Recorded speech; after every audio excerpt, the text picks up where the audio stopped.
Assalamualaikum semuanya, kembali bersama saya Dafa Darfati. Oke, hari ini saya akan menjelaskan tentang tajwid, yaitu tentang hukum nun sukun dan tanwin. Oke, dalam umat Islam punya pedoman dalam beragama, yaitu Quran dan hadis. Untuk membaca Quran, yang terpenting adalah membacanya dengan benar dan memahami maknanya.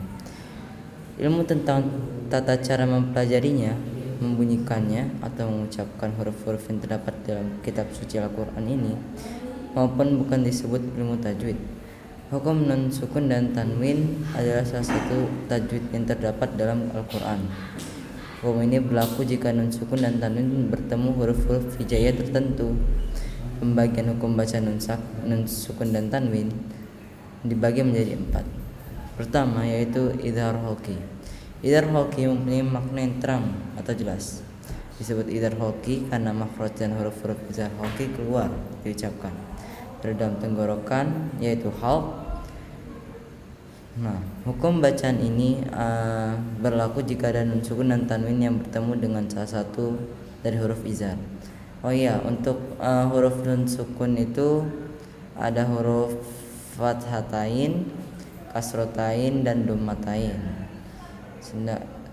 Untuk tanwin itu ada fathatain, kasrotain, dan dhammatain. Untuk nun sukun adalah nun yang mati.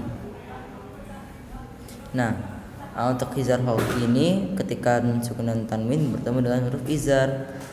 Apa saja itu huruf izhar? Ya, pertama adalah huruf A, huruf H, huruf A, huruf Gho, huruf H, huruf Kho.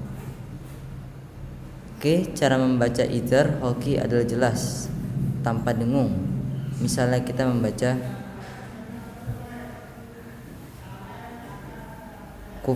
kufuwal ham, maka huruf waw dengan harokat fathah tanwin tidak boleh dibaca dengan dengung.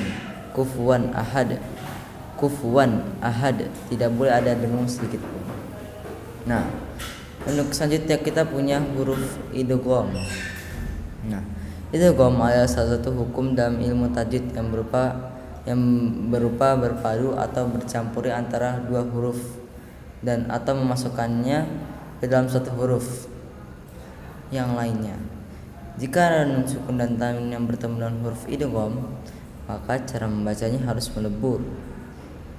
Idgham sendiri dibagi menjadi 2, yaitu idgham bi gunnah dan idgham bila gunnah. Perbedaannya adalah idgham bila gunnah adalah idgham yang dibaca dengan cara dengung, dimasukkan dengan dengung. Untuk idgham bi gunnah, hal ini terjadi karena nun sukun atau tanwin bertemu dengan salah satu huruf dari 4 huruf hijaiyah sebagai berikut. Contohnya ya nun mim waw, ya nun mim waw. Contohnya adalah lahabiu watab. Nah, maka huruf waw harus dibaca melebur dengan huruf sebelumnya. Nah, kemudian selanjutnya kita punya idgham bila gunnah atau bi ghairi gunnah, yaitu memasukkan tanpa dengan dengung. Hal ini terjadi karena nun sukun atau tanwin bertemu dengan dua huruf hijaiyah, yaitu huruf lam dan ro.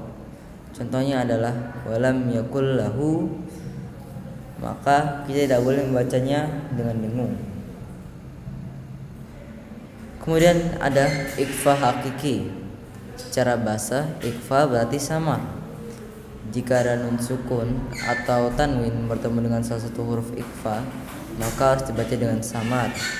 Huruf ikhfa ada 15, yaitu huruf ta, tha, da, za, sa, sya, sodo, todo, fa, ko, ka.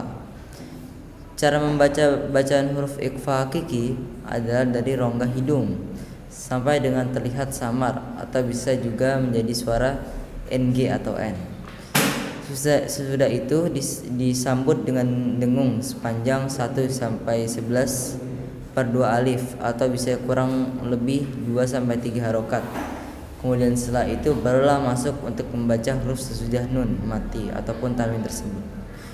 Nah, contoh pembacaan ikhfa hakiki adalah min dunihima, min dunihima. Nah, oke, kemudian kita lanjut ke yang terakhir adalah iklab. Secara harfiah, iklab berarti mengganti apabila nun sukun atau tanwin bertemu dengan huruf ba. Nah, iklab itu hanya punya satu huruf ya, hurufnya ada huruf ba. Maka bacaan nun sukun atau tanwin berubah menjadi bunyi mim. Contohnya la yumbadanna. 4 hukum bacaan nun sukun atau nun sukun yang bertemu dengan huruf hijaiyah tersebut. Nah, untuk yang tadi mohon diingat dan dihafalkan ya. Jangan hanya dipahami tapi juga perlu dipraktikkan dalam membaca Al-Quran, agar membenarkan cara membaca kita Quran, agar menambah pahala kita di kemudian hari. Oke, mungkin itu semua dari saya. Assalamualaikum warahmatullahi wabarakatuh.